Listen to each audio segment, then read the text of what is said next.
నమస్కారం. నవంబర్ 3న కార్తీక సోమవారం వస్తుంది. కార్తీక సోమవారం అంటే భక్తులందరూ కూడా పొలోమని గుడికి వెళ్ళిపోతాం.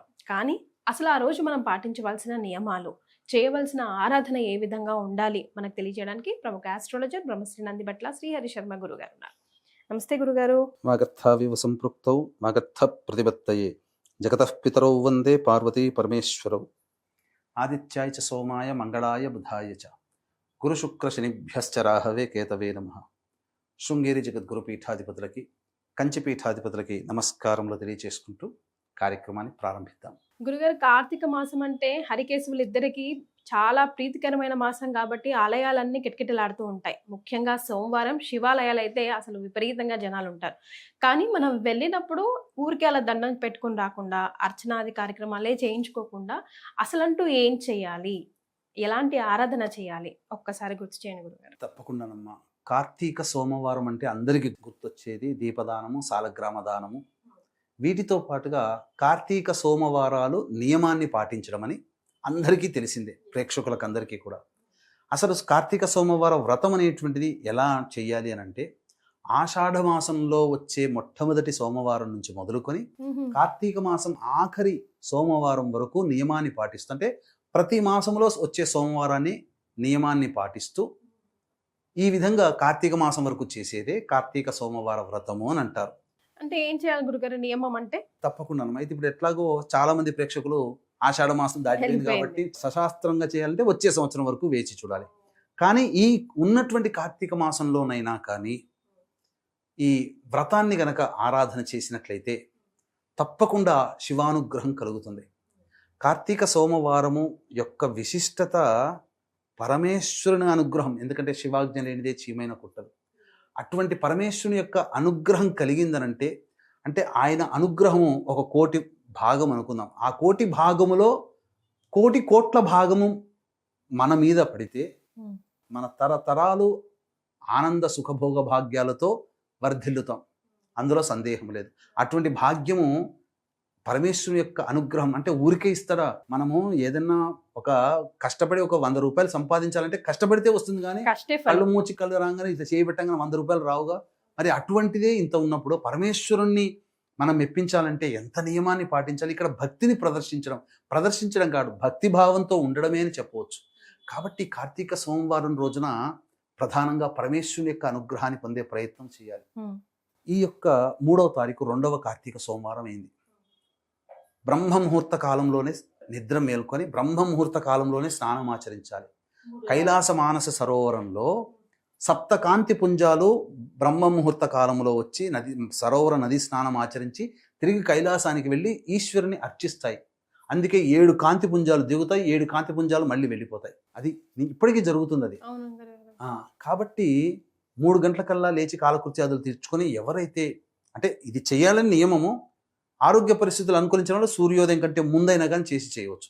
కానీ స్నానం ఆచరించగానే మొట్టమొదలు పూజా మందిరంలోకి వెళ్ళి శివ పరివార చిత్రపటానికి గన్నేరు పూలతో కానీ మల్లెపూలతో కానీ మాల వేసి ఆవునేతితో దీపారాధన చేసి, శివలింగం ఉంటే గనక శివలింగానికి శివాయ నమః అంటూ అభిషేకము చేసి, తదనంతరం శివ సహస్రనామ పారాయణం చేసి ఈశ్వరునికి ప్రీతికరమైనటువంటిది ఏదైనా కానీ అన్ని నైవేద్యాలు స్వీకరిస్తారు, నైవేద్యంగా పెట్టవచ్చు.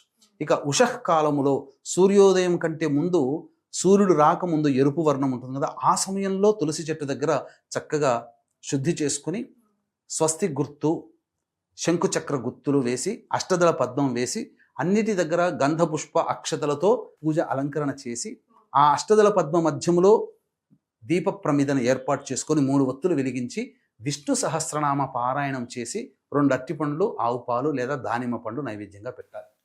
ఈ సోమవారం అంతా కూడాను ఉపవాస నియమాన్ని పాటించాలి. ఆకలికి ఉండలేనటువంటి వాళ్ళు పాలు, పండ్లు, ఇతర పదార్థాలు తినవచ్చు. ఇక సంబంధించి సాయంకాల ప్రదోషకాల సమయానికి చేరుకొని ప్రధానంగా శివాలయంలో, విష్ణు ఆలయంలో చేరుకొని ఏం చెయ్యాలి ఆ రోజున అనేటువంటిది, అంటే ఒక చిన్న పరిహారం ఉందమ్మా, అది చెయ్యాలి. అలాగే కార్తీక సోమవారం రోజున కాలసర్ప దోషాలతో బాధపడేటువంటి వాళ్ళు, శని దోషం, ఇప్పుడు శని మీనరాశిలో ఉన్నాడు కాబట్టి మేష, మిథున, కర్కాటక, సింహకన్య, వృశ్చిక, ధనస్సు, కుంభ, మీన రాశుల్లో జన్మించినటువంటి వారికి శని దోషం. సకల పాపాలు, గత జన్మ కర్మదోషాలు తొలగిపోయి ఈ జన్మల్లో మనం చేసే ప్రతి ప్రయత్నంలో విజయం పొందాలి అని అంటే ఈ యొక్క కార్తీక సోమవారం 3వ తారీఖు రోజున అద్భుతమైనటువంటి సంయోగం ఉంది. ఏం చేయాలో తెలియజేస్తానమ్మా. గురుగారు. వీక్షించేటువంటి ప్రేక్షకులు కూడా జాగ్రత్తగా ఈ యొక్క వీడియోను వినండి. 100 మందికి తెలియచేయండి. 10 మంది ఆచరిస్తే ఆ 10 మంది ఆచరించినటువంటి పుణ్య ఫలితంలో భగవంతుడు మీకు కొంత ఇస్తాడు. అలాగే ఈ కార్తీక పౌర్ణమి నవంబర్ 5వ తారీఖు సందర్భంగా కార్తీక పౌర్ణమి వెళ్ళిన మరుసటి రోజు పద్మక యోగం ఉన్నటువంటి 6వ తారీఖు రోజున మధ్యాహ్నం 3 గంటలకి మన పీఠం ఆధ్వర్యంలో జాతకరీత్యా కలుగు విద్య, వివాహ, ఉద్యోగ, దాంపత్య, అనారోగ్య సమస్యల నివారణకి శని మీనరాశిలో సంచారం చేస్తున్న కారణం చేత మేష, మిథున, కర్కాటక, సింహ, కన్య, వృశ్చిక, ధనస్సు, కుంభ, మీన రాశుల్లో జన్మించినటువంటి వారికి ఈ నవంబర్ నెలలో రవి, శుక్ర, బుధ, గురుగ్రహాలు మారిన కారణం చేత 12 రాశుల వారికి కూడాను సమస్యలు, ఇబ్బందులు తప్పవు.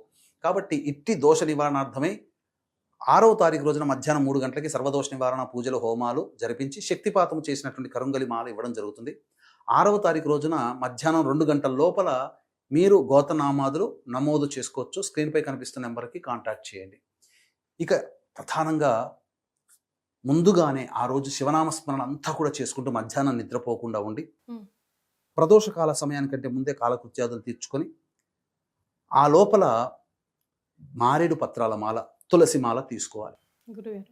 ఇవి తీసుకొని ఒక పక్కన దేవాలయంలో పక్కన పెట్టి ముందుగా నవగ్రహాల చుట్టూ శివాయ నమః అంటూ 27 ప్రదక్షిణలు చేసిన తర్వాత శివాలయంలో కాబట్టి శివలింగం దగ్గరికి వెళ్ళి తులసి మాలని అక్కడ పెట్టి శివలింగం స్థానంలో పెట్టి అర్చన జరిపించుకొని ఆ శివలింగం దగ్గర పెట్టినటువంటి తులసి మాలని తీసుకొని అక్కడ పెట్టిన తర్వాత దీప ప్రజ్వలనం చేయాలి.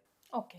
దీప ప్రజ్వలనం చేసి ఆ యొక్క గోపురం దగ్గర, గర్భగుడి దగ్గర లేదా బయటనే కానీ దీపాలు వెలిగించే స్థానంలో దీపం పెట్టి దీప ప్రజ్వలనం చేసిన తర్వాత దీపదానము, ఉసిరిక దానము, సాలగ్రామ దానము చేయాలి. అవకాశం ఉంటే ఏదైనా చేయొచ్చు.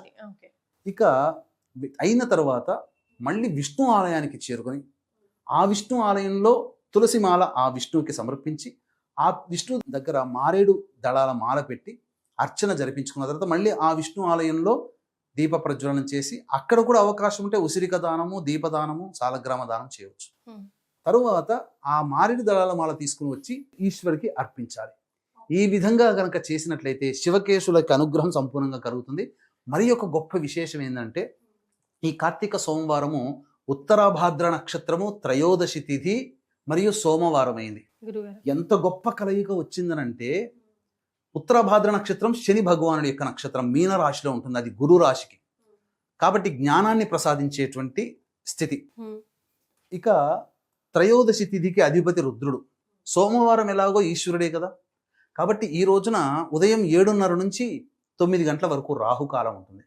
ఈ రాహుకాలంలో శని దోషముతో కానీ, కాలసర్ప దోషముతో కానీ, లేదా జటిలమైన సమస్యలతో బాధపడుతున్నటువంటి వాళ్ళు ఎవరైతే ఉంటారో వాళ్ళు ఆ రోజున ఆ 7:30 నుంచి 9 గంటల మధ్య కాలంలో పరమేశ్వరుడికి కానీ, శనేశ్వరుడికి కానీ, కాలభైరుడికి కానీ నువ్వుల నూనె లేదా ఆవ నూనెతో అభిషేకము జరిపించి నీలిరంగు పుష్పాలు అనగా చామంతి పుష్పాలు కావచ్చు, శంకు పుష్పాలు కావచ్చు, వీటితో అర్చన చేస్తే అచిరకాలంలోనే వాళ్ళ యొక్క సమస్య పరిష్కారం అవుతుంది.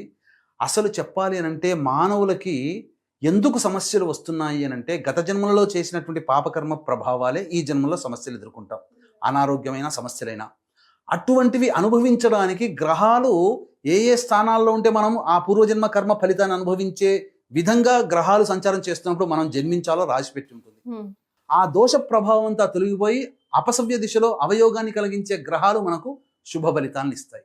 ఇది జరిగేటువంటి యోగక్రమం ఈ కార్తీక సోమవారం రోజున ఆచరించాల్సినటువంటి. కాబట్టి విధి విధానంగా ఈ వీడియో అంతా ఆశాంతంగా విని అర్థం చేసుకొని 100 మందికి షేర్ చేయండి, తెలపండి.